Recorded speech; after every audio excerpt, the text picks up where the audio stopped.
আমি class 10 chapter 12 বিদ্যুৎ এই চেপ্টাৰটোৰ বিষয়ে আলোচনা কৰিম। আমি এটা বৈদ্যুতিক বৰ্তনী এটা আঁকি লৈছোঁ। এইটো এটা বৈদ্যুতিক বৰ্তনী। এইটো হৈছে বেটাৰী, এইটো হৈছে বাল্ব আৰু এইটো হৈছে এমিটাৰ। এমিটাৰটো আমি কিমান বিদ্যুৎ প্ৰবাহ চালিত হৈছে সেইটো জানিব পাৰোঁ। এইটো হৈছে সুইচৰ এটা চিম্বল চিহ্ন।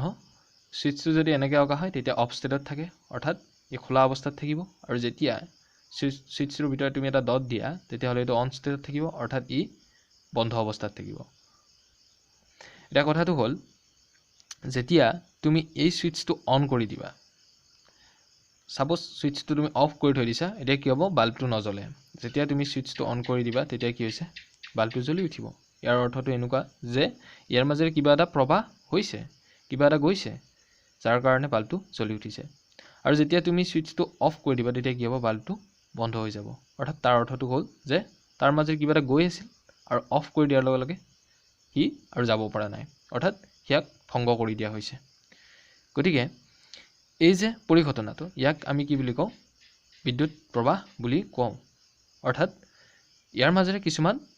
বস্তু গৈ আছে আৰু সেই বস্তুবিলাককে আমি কি বুলি কওঁ, আধান বুলি কওঁ। কিছুমান বৈদ্যুতিক আধান কি হয়, গৈ আছে, যাৰ কাৰণে এই বাল্বটো জ্বলি আছিলে, যেতিয়া তুমি অফ কৰি দিলা তেতিয়া সেই আধানবিলাক যাব পৰা নাই, আৰু যাৰ কাৰণে বাল্বটো কি হৈছে, অফ হৈ গৈছে, বন্ধ হৈ গৈছে, জ্বলা নাই। এতিয়া এই বেটাৰীটোৰ এই দীঘল মূৰটোক আমি পজিটিভ বুলি কনচিডাৰ কৰোঁ, আৰু এই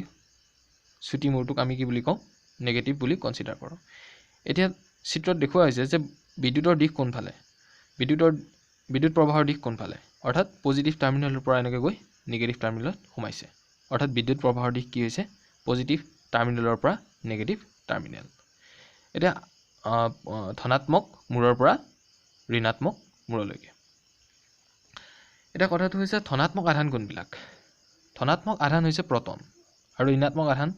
আমি কি বুলি ক'ব পাৰোঁ, ইলেক্ট্ৰন। ইলেক্ট্ৰন হৈছে ঋণাত্মক আধান।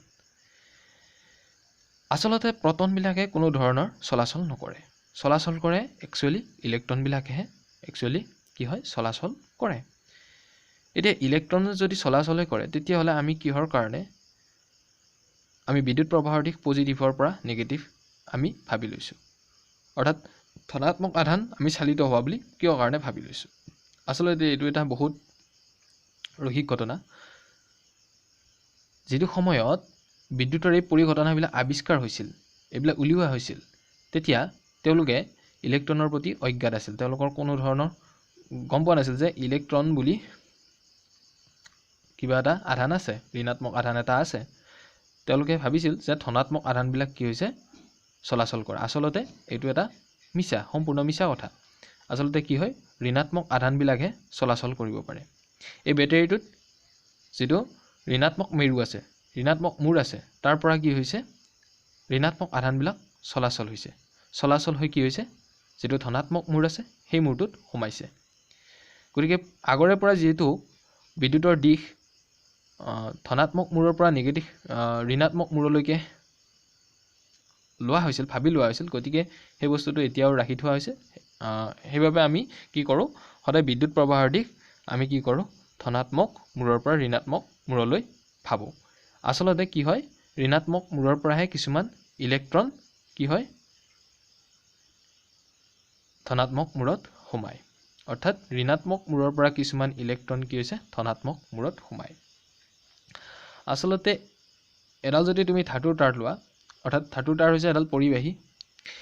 তাতে একচুৱেলি কিছুমান ফ্ৰী ইলেক্ট্ৰন থাকে, মুক্ত ইলেক্ট্ৰন থাকে, আৰু এই মুক্ত ইলেক্ট্ৰনবিলাক কি হৈছে, চলাচল কৰিব পাৰে। এতিয়া আমি ইয়াৰ পৰা দুটা কথা শিকিছোঁ। প্ৰথমটো হৈছে বিদ্যুৎ প্ৰবাহৰ দিশ কি হৈছে, ধনাত্মক মূৰৰ পৰা ঋণাত্মক মূৰলৈকে। আৰু আচলতে কি হয়, ঋণাত্মক মূৰৰ পৰা ইলেক্ট্ৰনবিলাক কি হয়, ধনাত্মক মূৰত কি হৈ থাকে, সোমায়। অৰ্থাৎ বিদ্যুৎ প্ৰবাহ যিটো দিশত চালিত হ'ব, সেই তাৰ বিপৰীত দিশত ইলেক্ট্ৰনবিলাক কি হৈছে, চলাচল কৰি আছে। এতিয়া কিমান ইলেক্ট্ৰন প্ৰবাহ হৈ আছে, কিমান ইলেক্ট্ৰন এই তাঁৰডালৰ মাজেৰে গৈ আছে, আমি হেতু কি হিচাপে উলিয়াম কিমানখিনি আধান এই তাৰডালৰ মাজেৰে গৈছে কিমান সময়ত গৈছে আমি উলিয়াম ধৰা হল এই পৰিবাহীডালৰ মাজেৰে আমি একচুয়ালি আধান বুজাবলৈ কি ব্যৱহাৰ কৰো কিউ বুজাও কিউৰে আমি কি বুজাও আধান টিৰে আমি কি বুজাও সময় আৰু আইৰে আমি কি বুজাম বিদ্যুৎ প্ৰবাহ এটা কথাটো হল যদি এই পৰিবাহীডালৰ মাজেৰে যি কোনো পথস্থে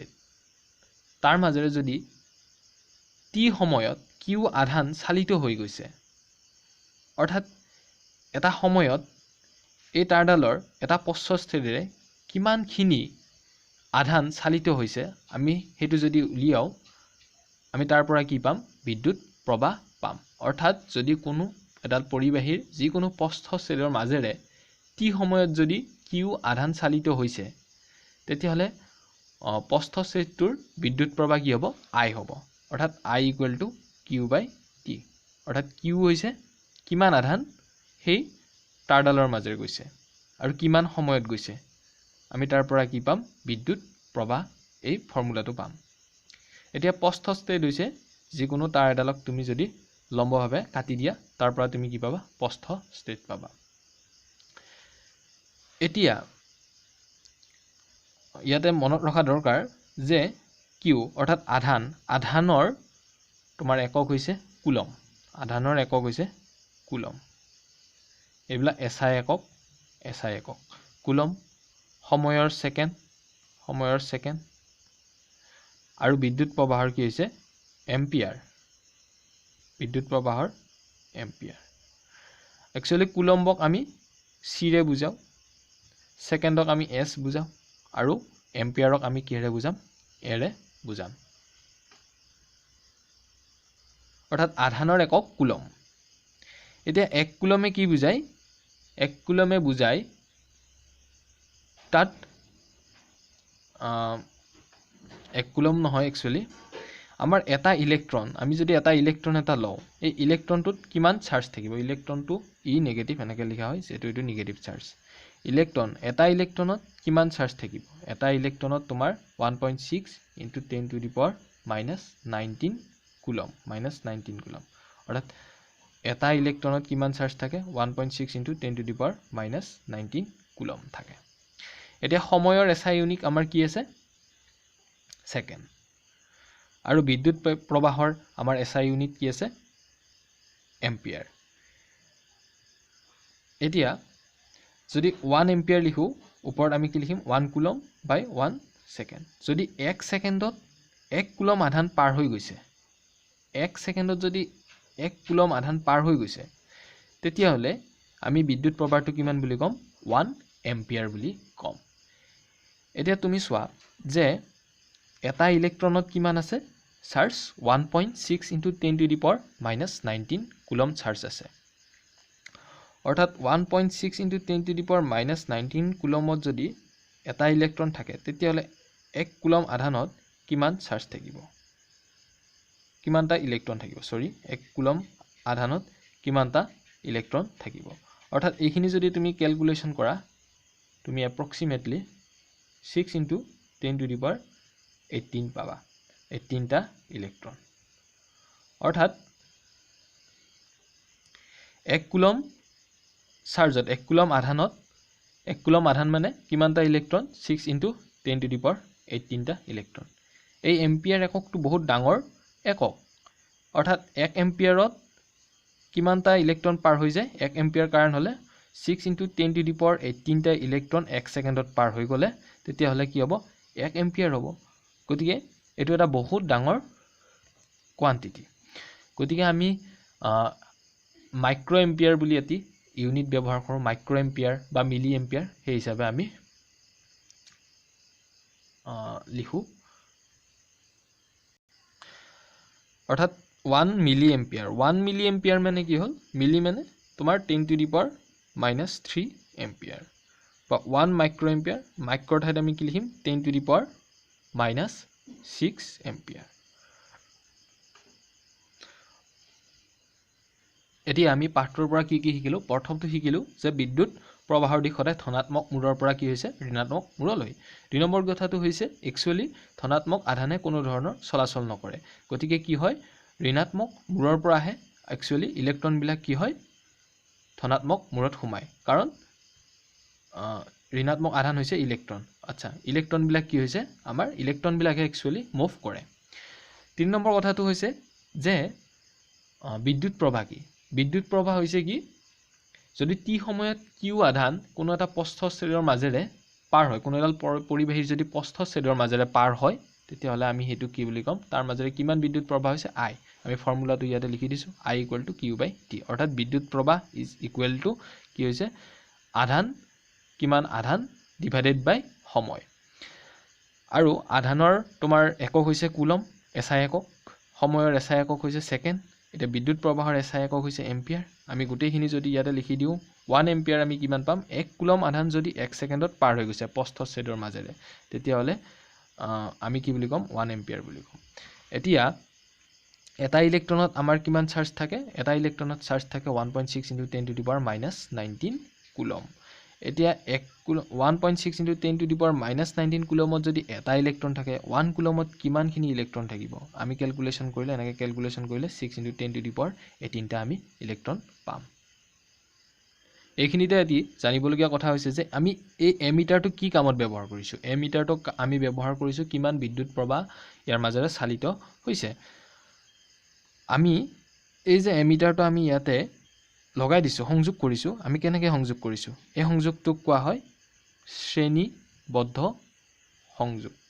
অৰ্থাৎ শ্ৰেণীবদ্ধ সংযোগে কৰা হয় এমিটাৰ এটো বহুত ইম্পৰ্টেন্ট কথা মনত ৰাখিবলগীয়া কথা 2 নম্বৰ কথাটো হৈছে তোমালোকে বিদ্যুৎ কোষ বিলাকৰ নাম শুনিছা বিদ্যুৎ কোষ বহুত কেইটা বিদ্যুৎ কোষ লগ লাগিলে কি হয় বহুত কেইটা বিদ্যুৎ কোষ লগ লাগিলে এনেকৈ এটা বেটাৰী হয় আৰু বেটাৰী বিলাক বিদ্যুৎ কোষ বিলাক এনেকুৱাকৈ হুচুৱা হয় আৰু বেটাৰী বিলাক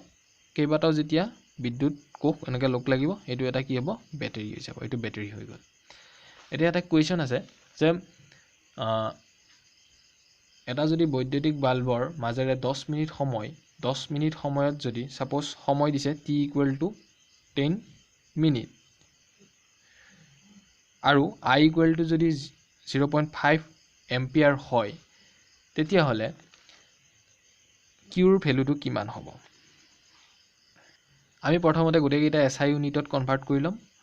SI ইউনিট মানে মিনিট আছে আমি কি লিখিম এটো সেকেন্ডত কনভাৰ্ট কৰি লৈছো 600 সেকেন্ড তাৰ পিছত বিদ্যুৎ প্ৰবাহৰ একক এম্পিয়াৰ SI ইউনিট এটো ঠিকই আছে এটা Q = কি হয় I = Q/T আমি ফৰ্মুলা পাইছো আমি কি কৰিম Qৰ ভ্যালুটো লাগে Q = কি হৈছে IT I ৰ ভ্যালু কিমান আছে 0.5 আৰু T ৰ ভ্যালু কিমান আছে 600 সেকেন্ড গতিকে এই দুটা আমি কিমান পাম ইউনিটটো কুলম পাম গতিকে এইখিনি হ'ব তোমাৰ কি 300 কুলম এটা কথাটো হ'ল যে এম্পিয়াৰ আৰু সেকেন্ড যেতিয়া ইউনিট দুটা মাল্টিপ্লাই হ'ব তেতিয়া কি হ'ব আমি কি পাম কুলম পাম আমি চেপ্টাৰটো আজি এইখিনিতে সমাপ্ত কৰিছো আমি ইয়াৰ পিছৰ ক্লাছটোত আমি বিদ্যুৎ বিভৱ আৰু বিভৱ ভেদৰ বিষয়ে আমি আলোচনা কৰিম ধন্যবাদ